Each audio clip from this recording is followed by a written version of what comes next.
Bienvenido a la tercera clase de discipulado que se titula La Biblia. Pedro, capítulo 1, versículo 19, nos encontramos también que la palabra de Dios es luz a nuestra vida.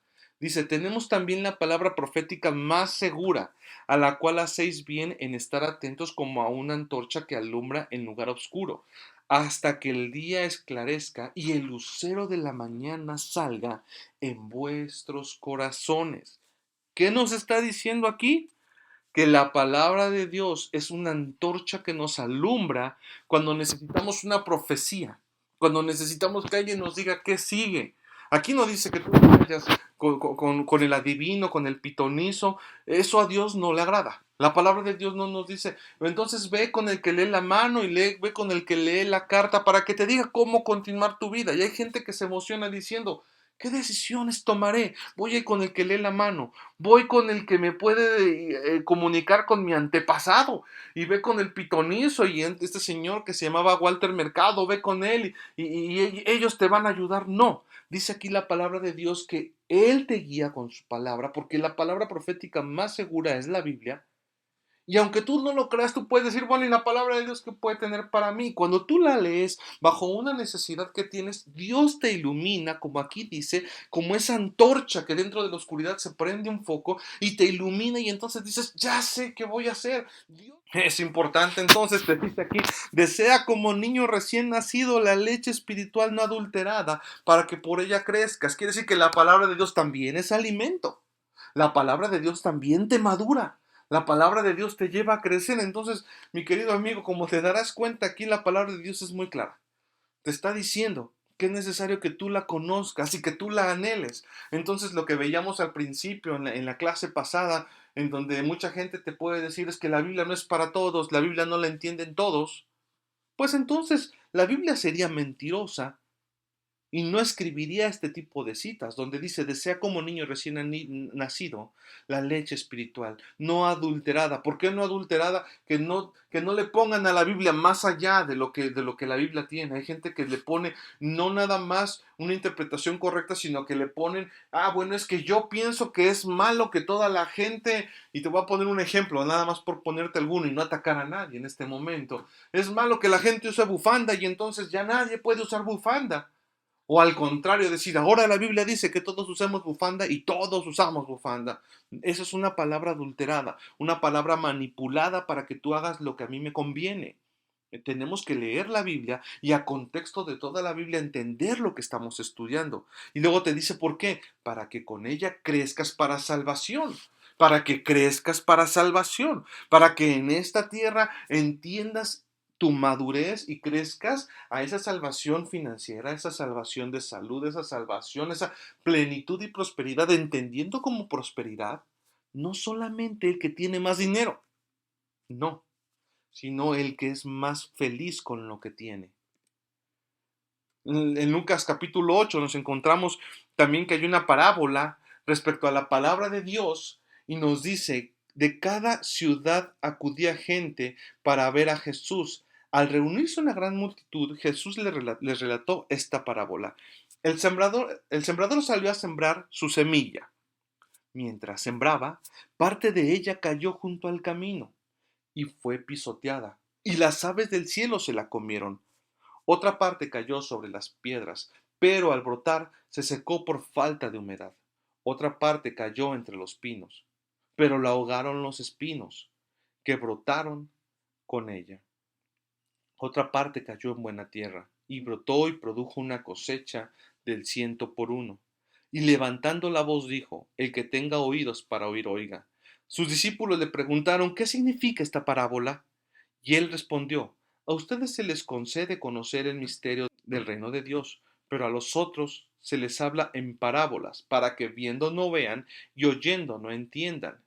Y entonces, si tú no entendiste hasta este momento, pues prepárate porque ahorita va a explicar Jesús en la misma palabra qué significa esta parábola que acaba de dar. La parábola significa lo siguiente. La semilla es la palabra de Dios.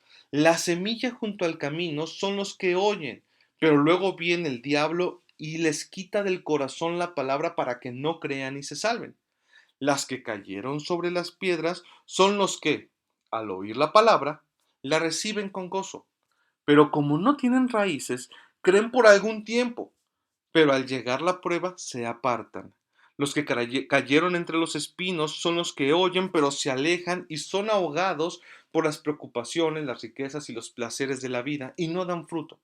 Pero la semilla que cayó en buena tierra representa a los que con corazón bueno y recto tienen la palabra oída y dan buena cosecha porque permanecen firmes. Y entonces nos encontramos con personas en donde dice que la palabra de Dios, lo que nosotros estamos estudiando, cae en el camino y no germina porque la gente la rechaza. Es decir, son personas que dicen, es que yo no entiendo la palabra, es que no hay nadie que me la explique. Y entonces en ese momento llega Satanás y se roba la palabra. Y entonces todo lo que estudiaste de nada sirvió. Por eso cuando tú estudias la palabra y lees la palabra, es importante que antes de iniciar tú le digas, Espíritu Santo, enséñame. Espíritu Santo, yo quiero que tú me reveles algo nuevo. Yo quiero que tú hables a mi vida a través de la palabra. Es muy importante. Ahora también el que dice la palabra, el que la oye y la recibe, pero creció sobre la piedra, tropieza por la persecución. Y esta es la gente que se burla, ahora ya es cristiano, ya ahora ya eres una aleluyita, ahora ya lees la Biblia, ahora ya estás en esas cosas de abuelitos, y empiezan a perseguirte, y entonces la persona tiene vergüenza y dice, no, no, no, no, no, ese no soy yo, es que yo fui para acompañar a mi primo. Y llega un momento en que te avergüenzas, y la palabra de Dios es muy clara, porque dice que el que se avergüence de Dios, él también se avergonzará de él públicamente. La palabra de Dios nos enseña entonces que cuando tú oyes la recibes, pero por la persecución tú abandonas la palabra, estás dejando que Satanás robe la palabra de tu vida. Hay otra parte que dice que oye la palabra, germina la semilla, pero es ahogada por el afán y las riquezas. O sea, es una persona que estaba emocionada, que aprendió, que empezó a leer la Biblia, su vida empezó a dar frutos, porque inclusive dice que germinó la semilla, empezó a crecer. Pero ¿qué crees? El afán y las riquezas. Yo iré a la iglesia, pero ya Dios me bendijo tanto que ya tengo trabajo en domingos y ya tengo trabajo en los días en los que no puedo ir a la iglesia. Me encantaría pararme a orar, pero apenas me da tiempo de levantarme para ir a trabajar y generar mis riquezas. Cómo me gustaría ir a la iglesia y confiar en Dios, pero no, no, no, no. Yo no puedo porque tengo que estar trabajando.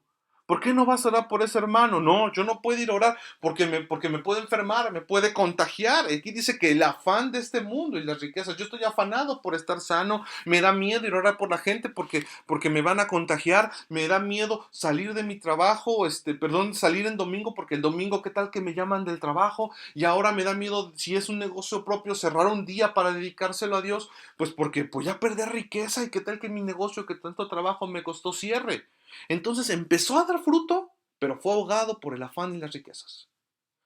Por último, nos dice que cae en buena tierra, oye y entiende. Nuevamente la semilla germina, pero ahora da fruto. Da mucho fruto, porque hizo a un lado todas estas trabas, todas estas situaciones y permitió que el amor de Dios y permitió que la riqueza de la palabra de Dios diera fruto en su vida. Ciertamente la palabra de Dios es viva y poderosa y más cortante que cualquier espada de dos filos. Penetra hasta lo más profundo del alma y del espíritu, hasta la médula de los huesos y juzga los pensamientos y las intenciones del corazón. Hebreos 4:12. Aquí nos está diciendo, amigo mío, que cuando tú lees la palabra de Dios, entra a tu vida y empieza a causar en ti un fruto y empiezas a darte cuenta, sí es cierto, yo soy de esas personas, sí es cierto, yo la he estado regando, sí es cierto, yo necesito buscar de Dios, porque la palabra de Dios es como una espada que entra a tu pensamiento, entra a tus emociones, entra a tu espíritu y cuando va cortando, va dividiendo en tu corazón y te vas dando cuenta que hay cosas, amigo mío, que tienes que cambiar. Ya estoy por terminar esta segunda sesión. No desesperes. Dice la palabra de Dios, si tú permaneces en mí y mis palabras permanecen en vosotros, pedid todo lo que quieras y eso será hecho. Y aquí entra porque dicen muchas personas, es que él está más cerca de Dios. No es que esté más cerca de Dios, amigo mío. Es que tú tienes que también ser una persona que esté más cerca leyendo la palabra, entrando en su palabra, conociendo cuál es el designio que Él tiene para tu vida, el propósito, cuál es la verdadera voluntad de Dios para tu vida. Y dice la palabra de Dios que pedirás lo que quieras y te será hecho. Y entonces tu vida será como una casa sobre la roca. Y dice la palabra de Dios, hay una parte de la palabra de Dios que dice que hubo una persona que construyó su casa sobre la arena y la construyó muy bonita. Pero vino el aire, la tempestad, la lluvia, los problemas, las críticas, y ya se hace tarde, el tiempo, las distracciones de Satanás a su vida y destruyeron su casa, destruyeron su familia, destruyeron su porvenir, destruyeron sus sueños, su felicidad. A lo mejor ahora tiene mucho dinero, pero en su corazón no es alegre, en su corazón no hay plenitud. A lo mejor es una persona que ya no se llena porque construyó su casa sobre lo que no deja fruto, sobre la arena. Pero hubo una persona que construyó su casa sobre la roca, esa roca inconmovible. Y dice que llegó vientos y llegó la marea y llegó la lluvia y la casa no fue movida porque construyó su casa sobre Cristo. Entonces en esta segunda sesión tenemos que aprender a construir nuestra casa sobre Cristo Jesús. Oremos unos segundos. Señor bendito, te damos gracias porque tú nos enseñas. Ahora te pedimos con la mano en el corazón que sigas guiando nuestra vida. Ayúdame a no ser una persona que solamente escuche y no haga. Ayúdame a salir de esas personas, del montón de esas personas que solamente escuchan la palabra de Dios y no la ponen por obra y no hacen lo que tú quieres. Dios mío, yo quiero llevar fruto en mi vida y te pido que bendigas a mi familia y te pido que bendigas mi hogar y te pido que bendigas toda obra de mis manos porque tu palabra dice que si yo permanezco en ti y tú permaneces en mí, podemos pedir y tú responderás. Te amamos y te damos gracias en el nombre de Cristo Jesús. Amén.